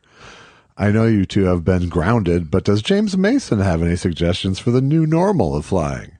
Does Vladimir Putin have any Denver recommendations? I'm sure James would be very concerned about flying. Absolutely. I think it's time we all take back to the skies, but please don't be a douchebag. Yeah. Hey, James, can you take it again? Because we want this, for more like PG-13. Take it again, James. Get back on the planes and don't be a shitface. Okay, thank you, James. James, I think you've been drinking again. I have not been drinking. You did have to drink. Yes, I've been doing the Thunderbird commercials, but I can't really drink very much of it. But you get it free. Well, it has an interesting taste. Can you imagine getting 2 cases of Thunderbird? And how about you, Vladimir Putin? Do you have any Denver recommendations? Do I do Putin? No, you do, right? No, you do great Putin. I do? Yeah. Look. We have ways of making you talk. I don't remember my Putin. All right. How did it sound? You could, if you cued me. It sounded ridiculous and therefore hilarious. Hello. Hello, American. I could do it back in the days when all of the shows like Mission Impossible, they all sounded, if I could hear that right now, like on a Mission Impossible criminal. All right. Joe, I will kill you. You just want to chew? I struggle not being a good impressionist between I go into the German easier than the bad Russian. All right. Okay. Chaotic Neutral says, hey, last week there was a question about a current Jack LaLanne type reference. I nominate Carrot Top. He's so ripped he makes Rogan look like a third thing. I saw him once in Vegas. Now I have to specify that I've never been intimidated by a prop comic comedically. Hi, bravissimo, I say to that. But you know what? Even though he's ripped, he is not. He still has a gentle, well, not gentle, but he's still like, how you doing, Andy? I got lots of stuff. And let's say you wanted to brush your teeth and you also wanted to shovel things. Had to shovel toothbrush. I got lots of things. Let's say you want to listen to the radio, but you also want to eat a bagel. It's a bagel radio toaster. But he does. He is built up. He is very built up, which does not seem to jive with his image. No. I mean, and it doesn't. I mean, to me, I always think of it as he pulled Episcopo. That's very, very true. Because I don't know if you read the article about Joe Rogan, but I did. And the article says that he wore loose clothes on stage at one point because he didn't want to bring it, because he didn't think it was funny. At one point, he had an actual creative thought, Joe Rogan. I wish we were doing the speech just for that. But no. So he would wear loose clothes so that people, but now he's back to wearing tight fitting. Yeah. Now it's a brand thing. Hey, Josh, if I was built up, I'd show it. There's nothing sexier than a 64-year-old man who's built up too much. That looks, when I was working in a restaurant in Manhattan Beach, these 2 fellas came in and they were really nice guys and they always ate papaya and they were bodybuilders. And they were probably 70 years old. And it looked strange. It didn't make them look younger. It made them look more powerfully older. Yeah. No, it's like, some sort of leather creature that could kick your ass. It's a leather man. Yeah. Sous Vide says, I'm watching a retrospective on MTV about Jennifer Lopez. The more I think about it, the more I think we could have a really meaningful relationship. Am I just kidding myself? Absolutely not. Absolutely not. Many times that's how people hook up. Jennifer, I'd like you to meet a boy named Sue. Discuss. Carrie Whedon says, clearing out my parents' garage, I got my finger jammed in an old typewriter.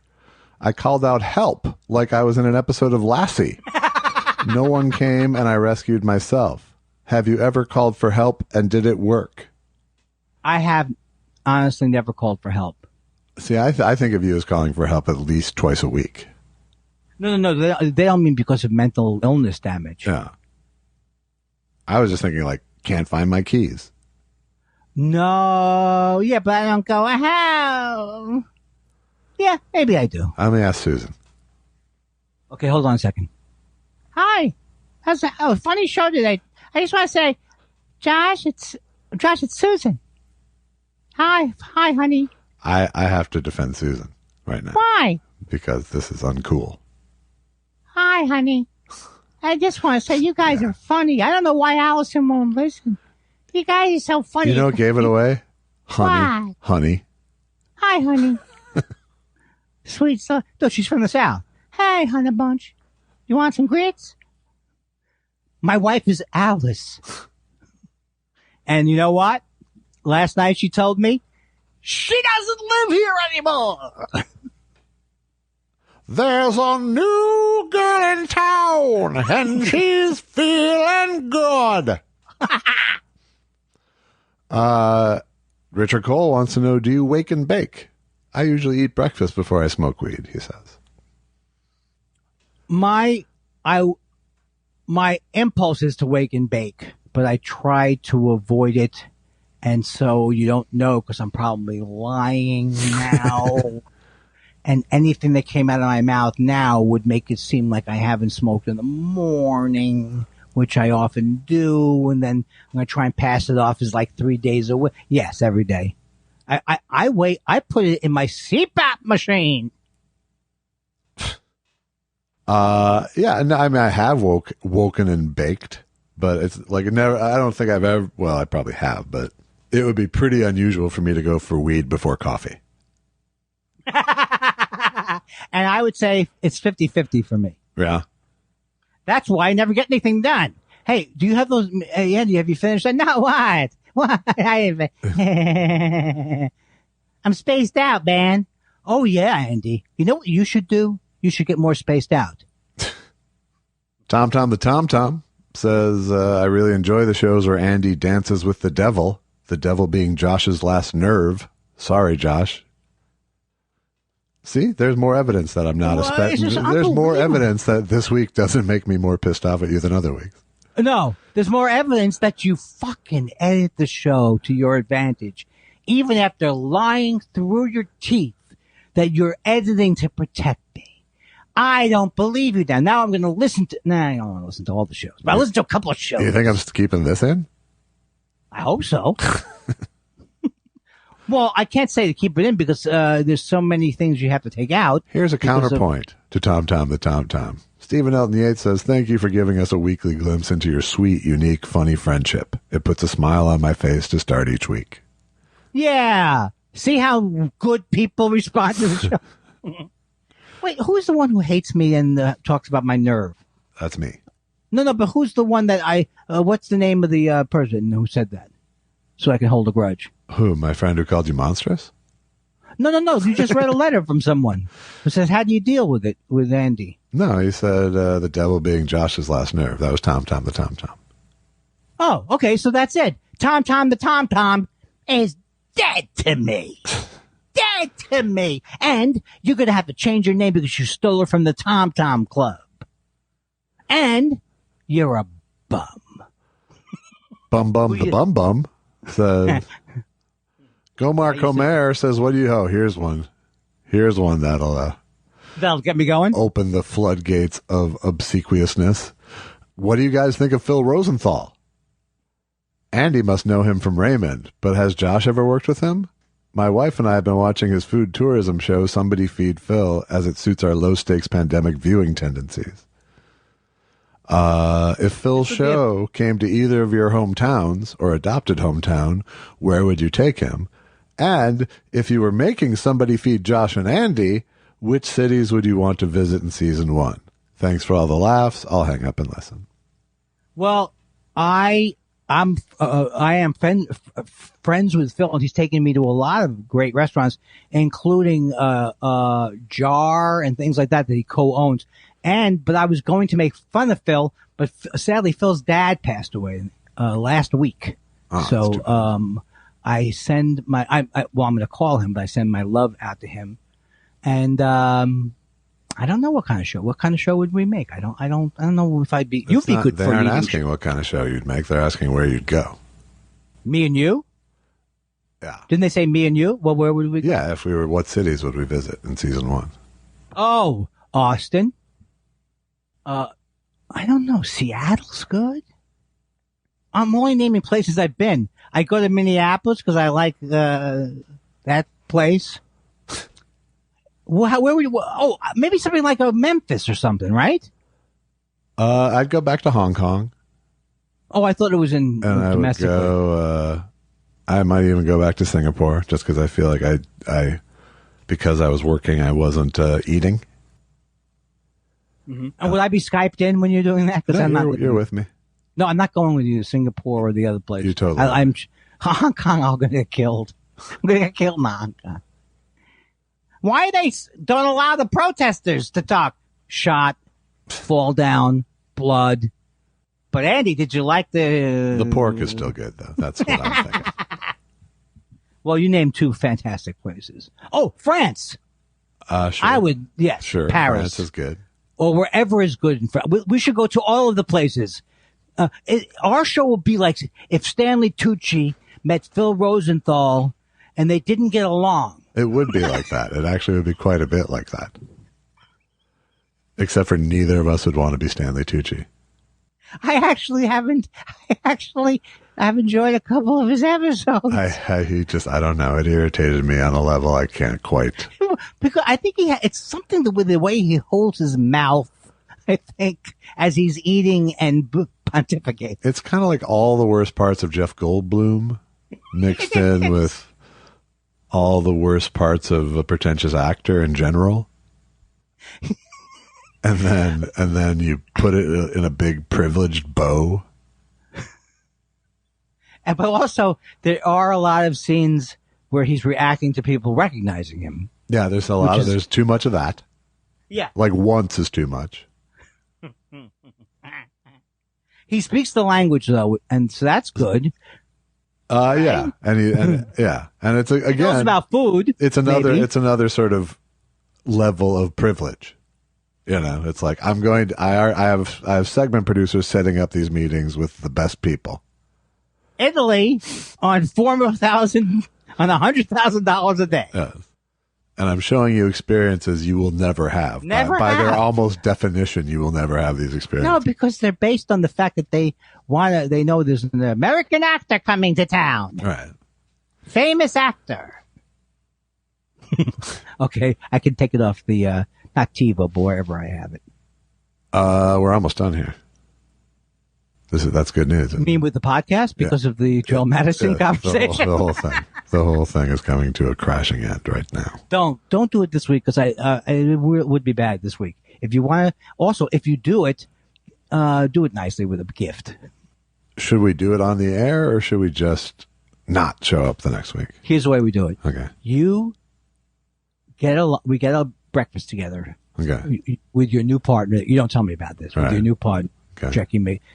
Shecky McGutbuster. Uh-huh. And then you say, and I go, Shecky, why? I'm not familiar with you. Where are you from? Never mind where he's from, Andy. You're fired. You're fired. What are you talking about? That's right. I called you down here to fire you and to tell you that Shecky McGutbuster is going to be replacing you. That seems a little mean, Josh. I don't think that's nice. Don't cry, you stupid Jew. Well, you're Jewish too. Yeah, but you're worse. Yeah, but you're a stupid Jew. But you're a stupid Jew. I'm sorry. And then he goes, and then the other guy goes. You didn't hear the sentence right. The accent was on stupid. Okay, let's see if you get this reference. Shecky has gotten the rights to New York, New York. No. That's from Lost in America, when Albert Brooks finds out he's not getting promoted, but the other guy's getting promoted, and he tells him, "We got the rights to New York, New York. This little town car." Right. Yeah. So, yes. Blow Hardy says, "Gentlemen, I grew up near a town that has 2 family-owned eating places that have been in business since 1949. Do you have a favorite business in your hometown / neighborhood that has been around since childhood? Bonus points if it hasn't changed much since that time." I have one. It's the No Name Restaurant in Whitestone. We call it the No Name, even though it's the Clintonville, because you can't see the sign outside. I've been eating there since I was a little kid. There's Southern Italian food at its best, and it's still there. I'll go with the Market Barbecue in Minneapolis, which has always been there. It has moved twice, but they not only have moved all of their original booths and furniture and stuff and all the wall stuff, but they've moved their actual barbecue pit each time, brick by brick. And how would you love the food? Do you love the food there, or do you love that's the ambiance? It's hard to separate at this point. I do love their ribs, but I think it's partially because they were the ribs on which I learned to like ribs. Right. I kind of feel that way about. It was a family sort of special place. Yeah, I feel that way a little bit about the No Name Restaurant, because it really is kind of more heavy Southern Italian food. They made a shrimp parmesan. I loved it so much. It's not a popular dish, really, no, or usual dish, and it was so great. So is it's cheese and fish, fried right? shrimp, I assume? Yeah, exactly. Oh, with cheese on it. Here, I'll be around all afternoon, Josh. Okay? Yeah. You know what I'm saying? Drop it off whenever you want. Remember those days? Sure. Andy, buddy, can I bring you some soup? Oh, Josh, you're so great. Now what is it? Andy, make your own goddamn shrimp parmesan. That was a bad moment for me. If my wife wasn't allergic to shrimp, I would make you shrimp parmesan. Oh, I didn't know that. I think you've told me that before. So no lobster either for you. Not with her. Right. Except on a very special dateline. Right. This week tonight on Allison. I'm Josh. There's a new girl in town. Isaac Crow says heard Gruber on Keith and the Girl recently, and he said he asked Josh to read his tweets to him so he knows what's going on in the world. Ever read him Andy's tweets to mix things up? No, because Gruber can't take the conflict. I like that joke.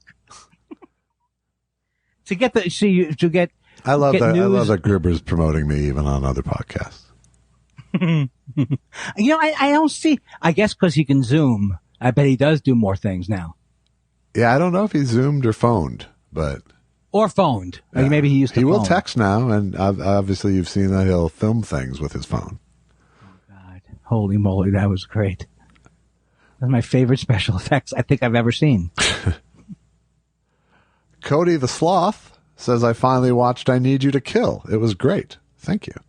I liked the different styles of Pete Lee and Chad Daniels. It was cool to see how they won over the crowds in opposite ways, and your editing gag with Pete was perfect. Thank you very much. I agree 100%. One of my proudest moments in editing, I have to say. Yes. Tell the people again what it was. No, watch the film. Watch the film. I will say this. I'll go on a limb right now and say that both of these movies are excellent documentaries. Excellent, top-of-the-line documentaries. Well, if you'd like to own Michael DeBar, Who Do You Want Me to Be? It's now available on DVD and Blu-ray. Well, what's that for? You sounds like you're promoting something. Why, yes, I am. All right. Yeah, both. Excellent. And if you haven't paid for them, pay for them now.